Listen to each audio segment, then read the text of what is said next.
Welcome to UA Local 787. It's a pleasure to have Doug Ford here today. Doug's been a great support of the trades. Back when he got elected, he always said, if you need to get hold of me, give me a call. He gave us his phone number, and he's held true to that. I would like to welcome Doug Ford, and over the last little while, he's had our back. He's shown the appreciation, and he's supporting the trades, and today we support Doug Ford. Thanks, Andrew. Appreciate it. Thank you so much. Well, thank you, Andrew, and I just want to thank the women and men that are in the trades here with HVAC, along with Local 787. Very, very grateful, and we're with our local candidate, Hardeep Gurwal. Thank you for being here as well. Folks, I think it's a very clear choice when it comes to the trades, the skilled trades. You know, these folks are supporting us because they know that we're going to make sure that they have jobs for the future, many jobs for the future. We're putting money into the trades. We're putting tens of millions of dollars into the training facilities and training facilities like this. And our biggest challenge right now, and we're working on it with the federal government, is we need more people into the skilled trades. But we're going to be there to support them and help them all the way along there. And I just want to give a real big shout out to Monty McNaughton, Minister of Labor. He's done an incredible job working with skilled trades right across this province, and we're very grateful for his hard work. But we're getting the province built. We're going to continue building the schools and the highways and the hospitals and the bridges, and these folks here are going to play a key role in that. So when you go get anything out of the freezer at the retail store, you think of these hardworking folks. When you go into your home and that air conditioning is going, think of these hard folks, because without them, I don't know what we'd do. So thank you again, Andrew. I want to thank Local 787 and again all the hardworking women and men within the local here. So.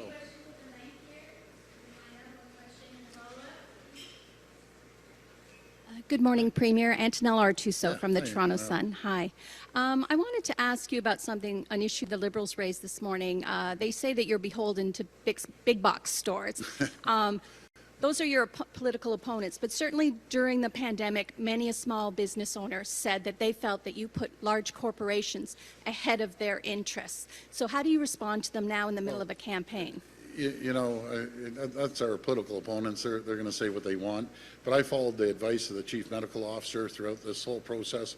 Right from day one, I'm going to continue to follow the Chief Medical Officer's advice. We supported the small businesses, not the big box stores, but small businesses by tens of billions of dollars. We were giving them grants up to $40,000 that they didn't have to pay back, taking care of the electricity costs, their overhead, their labor costs, their rent. So, you know something, I'm a big supporter of small businesses. I was raised in a small business. I get it, and I understand the struggles that they went through, and that's why we stepped up to support them. Thank you. I wanted to ask you about the nature of the campaign that you're doing. It appears to be a classic front-runners campaign. You're ahead in the polls. You're focusing on certain issues like union support, build, that sort of thing. But there are many other issues out there for people. For instance, we've had carjackings, we've had police officers injured at a fireworks display. Yeah, so I wanted to ask you, shouldn't you be out talking about what you're going to do on other issues as well? Isn't it fair to the voters during an election campaign to tell them what you would do, for instance, on crime? Well, Antonella, thank you. I'm out here every single day, and I appreciate the question. You know, let's talk about the crime. We're putting $189 million with police services right across this entire province to fight the guns, to fight crime and people that want to commit gun violence. You know, my theory is very simple. You know, we need to toughen up the laws. Nothing can drive the police officers more crazy when they arrest someone, put their lives on the line, and all of a sudden this person's out running around on the streets 2 days later. So my request to the federal government, we have to toughen up on crimes. You can't give them a slap on the wrist. Someone commits a crime with a gun, they're going to jail. You got to throw the key away and teach them a lesson that we won't tolerate gun violence in this province whatsoever. Zero tolerance for that. And that's what we need to do, enough of the slapping on the wrist. And as for our Border Patrol officers, they're phenomenal. They need more resources. We know that close to 90% of the guns are coming across the border illegally, so they need support as well. Hi. Good morning, Nusheen Ziafati, Canadian Press. Hi. Your government promised in 2019 to clear the autism waitlist, but instead it has grown. You promised during the last election that parents with children who have autism wouldn't have to protest on the lawn of Queen's Park again, but we did see protests. What is your message to that community this time? How will you earn their trust back? Well, we're going to continue to work on this. Let's back up 4 years ago, and I think it was a week in my office when they said the whole system's down. It was an absolute disaster what we inherited. They needed funding immediately when we got in the office. We doubled the funding to $600 million. That's more funding per capita than any jurisdiction, not in Canada, but in North America. We looked this up. There's no one that's supporting the autism community more than our government.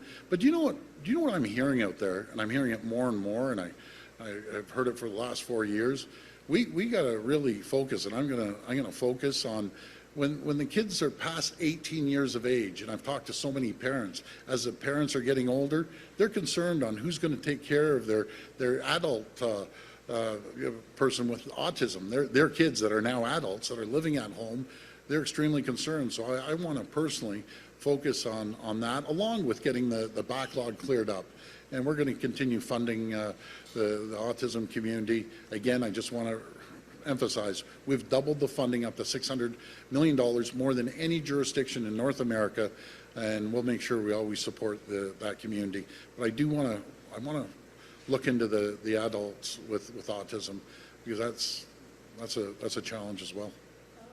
You had to scrap your original 2019 program for children with autism and go back to the drawing board, but we saw even before the pandemic that the rollout of the new program was delayed.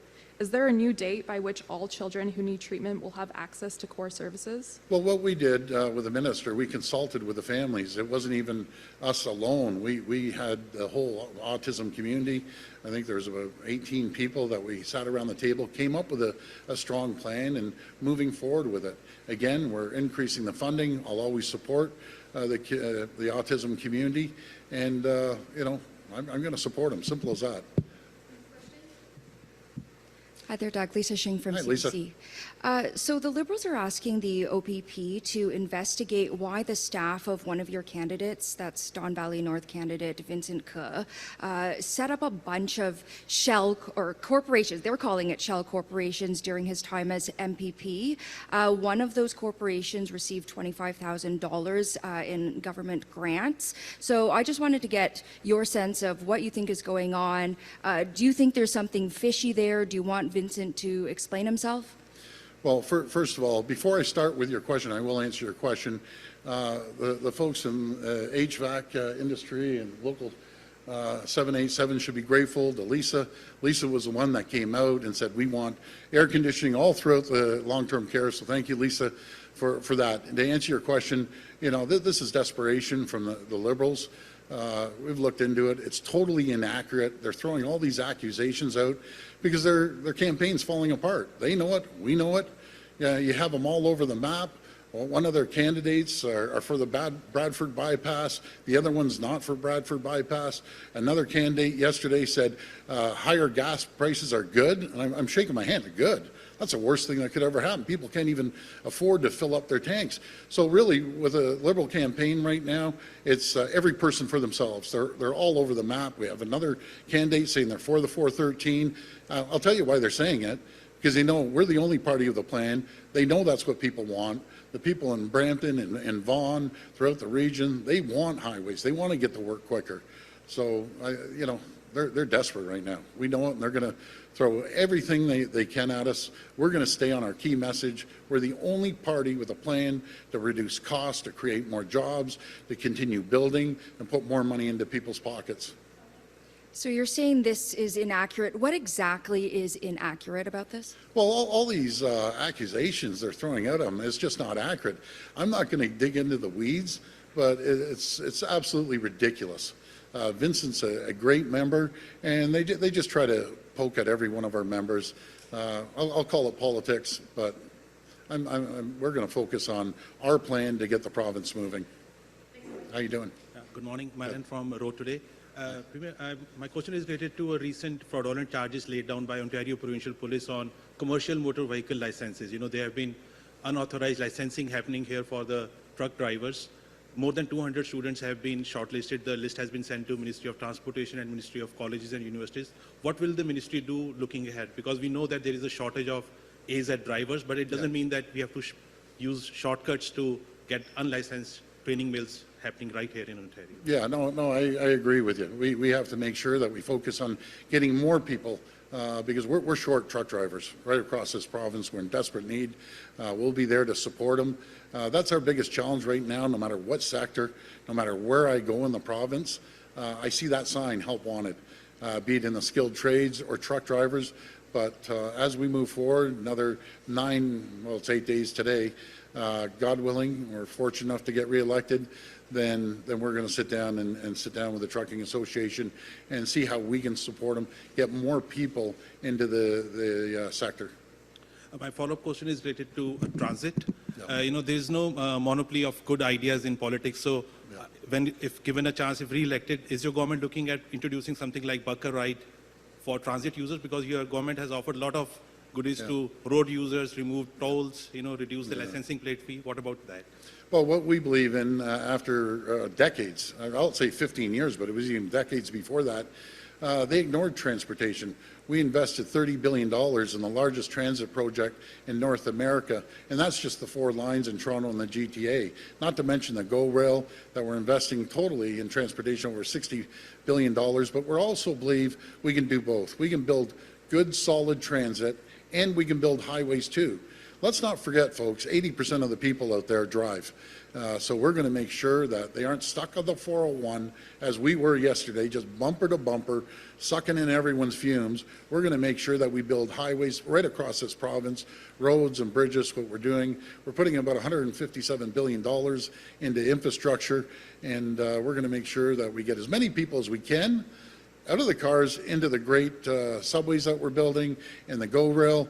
But we're also going to build highways, the 413, the Bradford Bypass, Highway 3, Highway 11. I could list them all off, but it's been, you know, lack of infrastructure the prior 15 years when the Libs and the NDP were in office. Thank you. I don't know if I disconnect this. I'm going to get scoliosis from Yeah. these things all day long. Okay. Thank you. I'm Charlie Pinkerton from Queen's Park Charlie. Briefing. Good morning, Mr. Ford. Good morning. The first thing I want to ask you is, what do you think the news media's role is during an election campaign? Well, I always believe fair and balanced questions. You know, there's you know, that's what I just expect. I don't believe the media should try to influence an election. I think they should just be fair, and they have been. Honestly, I think the media has been very, very fair. They've been fair throughout the pandemic. They've been fair now. Sure, you get the oddball question, but you know, the media's doing their job. I think, honestly, I think we've had a really good relationship with them. I want to thank the media because some of the best ideas will come from you guys. I can't cover everything. A perfect example, and I'm not going to boost you anymore, Lisa, but the best idea was when Lisa came up to me, and there's a million things going on in the pandemic, and I mentioned about the air conditioning, and just imagine, you know, be it my mother-in-law or someone else's mother or father in long-term care, and it's about 100 degrees in the room. Because of Lisa, she brought it up, and I said, I promise we'll get it done, and we got it done. So they've been very helpful as well. All right, and on a different topic, late last night you tweeted that you were horrified by the senseless shooting in Texas. Yes. You've talked about this today, and you've made quite clear before that you think the federal government should beef up its border control and increase the length of time that somebody found guilty of a gun crime spends behind bars. But the federal government, a government that you would have to work for you know, at least another 3 years if your party is reelected, wants to give money to provinces that ban handguns. So I'm hoping you can give me a yes or no answer to the following question, and do feel to elaborate if you care to. But if the Trudeau government offers to bankroll provinces' efforts to ban handguns, would you accept the offer? Well, I'm going to first of all give my condolences. My heart breaks, and on behalf of all Ontarians, our prayers and thoughts are with the families. It's just unconscionable that you think some lunatic goes in there and kills kids. Like, how can you even comprehend that? You know, it's just heart-wrenching. So my heart goes out to the families and all of the folks in Texas. To answer your second question, you know, the people that go out there and buy illegal guns, they don't register these guns. They just don't. It doesn't matter if you ban them or not. These are illegal guns coming across the border. 90% of them are coming across the border. We're doing everything we can to support our police to get the guns off the street.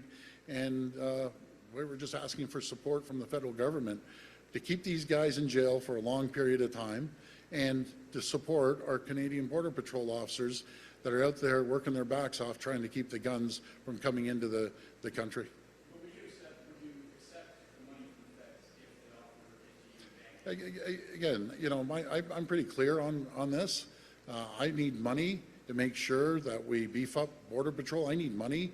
We spend $189 million to support our police. I'd love them to invest into more money for our police services across Ontario. That's what I believe in. You know something?